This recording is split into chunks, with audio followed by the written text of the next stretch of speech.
Subscribe কৰিব MK টিচ চেনেলটো আৰু লগতে বেল আইকনটো অল কৰি দিব। সকলোকে MK টিচ ইউটিউব চেনেললৈ স্বাগতম জনাইছোঁ। মৰমৰ ছাত্ৰ ছাত্ৰীসকল, আজি এইটো ভিডিঅ'ত আলোচনা কৰিম মেট্ৰিক পৰীক্ষা 2027 চনত আহিবলগীয়া অসমীয়া পাৰ্ট 1 বৰগীতৰ 1 আৰু 2 নম্বৰৰ কেইটামান গুৰুত্বপূৰ্ণ ইম্পৰ্টেণ্ট প্ৰশ্ন উত্তৰ আজি তোমালোকৰ মাজত আলোচনা কৰিম। তোমালোকে ভিডিঅ'টো মনোযোগেৰে প্ৰথমৰ পৰা শেষলৈ চাই যোৱা। তোমালোকে ভিডিঅ'টো স্কিপ নকৰিবা। তোমালোকৰ মেট্ৰিক পৰীক্ষাত আহিবলগীয়া আছামিছৰ লেছন 1 বৰগীতৰ কেইটামান 1 আৰু 2 মাৰ্কৰ ইম্পৰ্টেণ্ট কমন প্ৰশ্ন উত্তৰ তোমালোকৰ মাজত আলোচনা কৰিম। তোমালোকে ভিডিঅ'টো স্কিপ নকৰিবা, ভিডিঅ'টো প্ৰথমৰ পৰা শেষলৈ চাই যাবা। বলা পলম নকৰি ভিডিঅ'টো আৰম্ভ কৰোঁ। 1 নম্বৰ প্ৰশ্ন, তোমাৰ পাঠ্যপুথিৰ অন্তৰ্গত বৰগীতটোত কবিয়ে বান্ধৱ বুলি কাক সম্বোধন কৰিছে? ইয়াৰ উত্তৰটো হ'ব হৰিক সম্বোধন কৰিছে। ইম্পৰ্টেণ্ট হয় যে তোমাৰ পাঠ্যপুথিৰ অন্তৰ্গত বৰগীতটোত কবিয়ে বান্ধৱ বুলি কাক সম্বোধন কৰিছে? ইয়াৰ উত্তৰ লিখিবা হৰিক সম্বোধন কৰিছে। ইম্পৰ্টেণ্ট হয়, চাই যাবা। তাৰপিছত 2 নম্বৰ প্ৰশ্ন, মাধৱদেৱৰ সাহিত্যিক জীৱনৰ কীৰ্তিস্তম্ভ কি? এইটো মষ্ট ভেৰি ইম্পৰ্টেণ্ট। 1 মাৰ্কৰ কাৰণে আহিব যে মাধৱদেৱৰ সাহিত্যিক জীৱনৰ কীৰ্তিস্তম্ভ কি? ইয়াৰ উত্তৰ লিখিব নামঘোষা। তাৰপিছত 3 নম্বৰ প্ৰশ্ন, এইটো ইম্পৰ্টেণ্ট হয়, 2 মাৰ্কৰ কাৰণে আহিব যে বৰগীতৰ 3টা লক্ষণ উল্লেখ কৰা। বা এনেকুৱা প্ৰশ্ন আহিব তোমালোকৰ মেট্ৰিক পৰীক্ষাত যে বৰগীতৰ 2টা লক্ষণ উল্লেখ কৰা। 2 মাৰ্কৰ কাৰণে আহিব।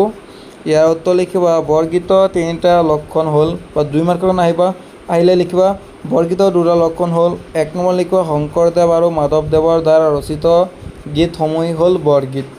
2 নম্বৰ লিখিবা বৰগীতৰ ভাষা বৰ্যাৱলী। বা 3টা যদি দিয়ে তোমালোকে 3 নম্বৰ লিখিবা বৰগীতসমূহ শাস্ত্ৰীয় ৰাগ তালযুক্ত গীত।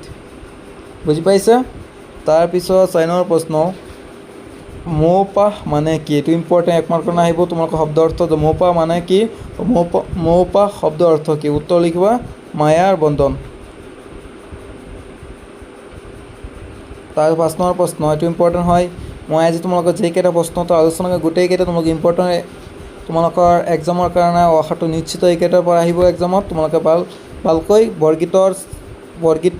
বৰগীতৰ যিকেইটা আজি তোমালোকৰ মাজত প্ৰশ্ন উত্তৰ আলোচনা কৰিম, তোমালোকে সেইকেইটা ভিডিঅ'ৰ পৰা চাই তোমালোকে বহীত নোট কৰি তোমালোকে ডাইৰেক্ট মুখস্থ কৰি যাবা। ডাইৰেক্ট তোমালোকে এক্সামত কমন পৰিব নিশ্চিত, কমন পৰাটো 100% নিশ্চিত।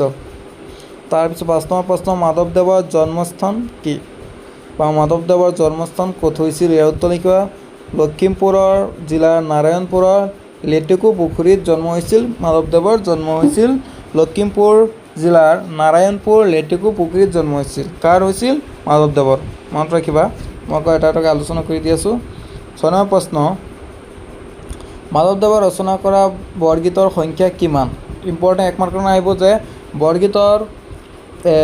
মাধৱদেৱৰ ৰচনা কৰা বৰগীতৰ সংখ্যা কিমান? আৰু এনেকুৱা প্ৰশ্ন আহিব যে বৰগীতৰ সংখ্যা কিমান, যে মাধৱদেৱৰ ৰচনা কৰা বৰগীতৰ সংখ্যা কিমান? কাৰণ তোমালোকৰ আছামিছত MCQ নাহে, সেইকাৰণে তোমালোকে 1 আৰু 2 নম্বৰৰ প্ৰশ্ন উত্তৰ কেইটা ফাইনেল বেছি আহিব। তোমালোকে social science, English, general science এইকেইটাৰ 45% তোমালোকৰ MCQ থাকে আৰু 45% মাৰ্ক তোমালোকৰ থিয়ৰী থাকে। তোমালোকৰ আছামিছত 45 মাৰ্কৰ তোমালোকৰ MCQ নাথাকে, সেইকাৰণে তোমালোকে 1 আৰু 2 নম্বৰ প্ৰশ্ন উত্তৰ বেছিকৈ থাকিব। তোমালোকে সেইকাৰণে মনোযোগেৰে 1 আৰু 2 নম্বৰ প্ৰশ্নকেইটা চাই যাবা। 6 নম্বৰ প্ৰশ্ন হ'ল যে মাধৱদেৱে ৰচনা কৰা বৰগীতৰ সংখ্যা কিমান? ইয়াৰ উত্তৰটো লিখিবা 191টা। 7 নম্বৰ প্ৰশ্ন, স্বৰ শব্দৰ অৰ্থ কি? ইয়াৰ উত্তৰ লিখিবা ছিঙি দিয়া। বা স্বৰ মানে কি? উত্তৰ লিখি একেই হ'ব, ছিঙি দিয়া। প্ৰশ্নটো বেলেগ বেলেগ টাইপৰ আহিব, তোমালোকে ভয় খাব নালাগে, প্ৰশ্নৰ আগতে বুজি ল'বা। 8 নম্বৰ প্ৰশ্ন, মাধৱদেৱৰ বিৰচিত কাব্যখনৰ নাম কি? ইয়াৰ উত্তৰ লিখিবা ৰাজসুই কাব্য।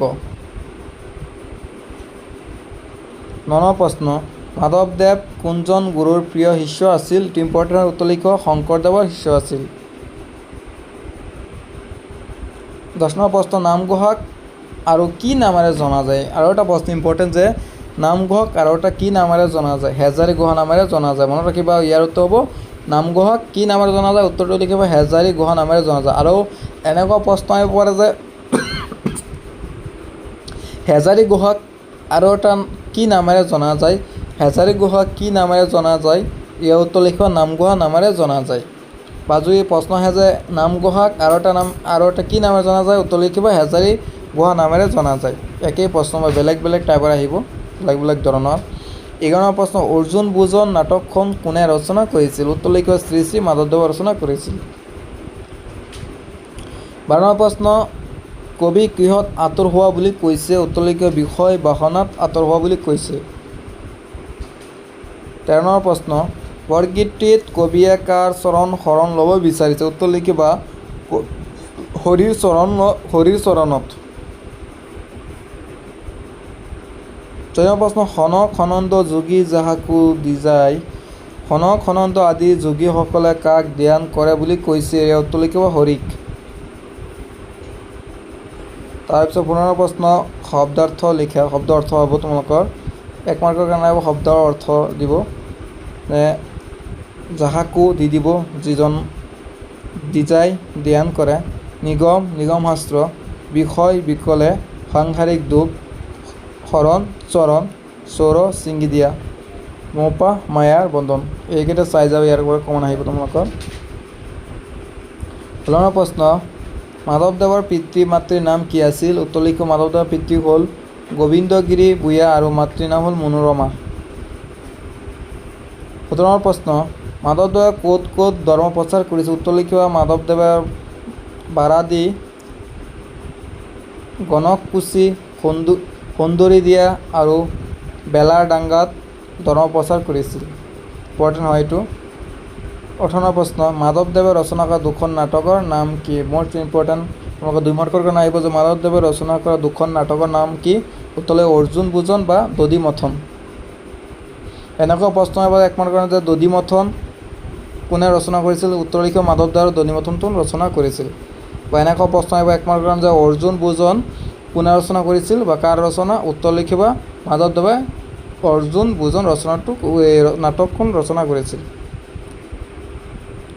19 প্ৰশ্ন, মাধৱদেৱে ৰচনা কৰা তত্ত্বমূলক ৰচনাসমূহ কি কি? এইটো ইম্পৰ্টেণ্ট, উত্তৰ লিখিব মাধৱদেৱে ৰচনা কৰা তত্ত্বমূলক ৰচনাসমূহ হ'ল জন্ম ৰহস্য, ভক্তি ৰত্নাৱলী আৰু নাম মালিকা। ইম্পৰ্টেণ্ট আছে, এইকেইটা চাই যাবা।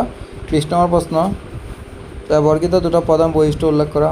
ওপৰত আছে, তো লিখিব নালাগে। 21 নম্বৰ প্ৰশ্ন, আঁতৰ বৈ হলো হৰি বিষয় বিকলে, ইয়াত বিষয় বিকলে মানে কি বুজাইছে? উত্তৰ লিখিব ইয়াত বিষয় বিকলে মানে সাংসাৰিক দুখ কষ্ট বুজাইছে। 22 নম্বৰ প্ৰশ্ন, তোমাৰ চৰণ দুই মোৰ মহাদন, ইয়াত উল্লেখ কৰা মহাদন মানে কি? উত্তৰ লিখিব ইয়াত মহাদন বুলি ভগৱানৰ চৰণৰ কথা কোৱা হৈছে।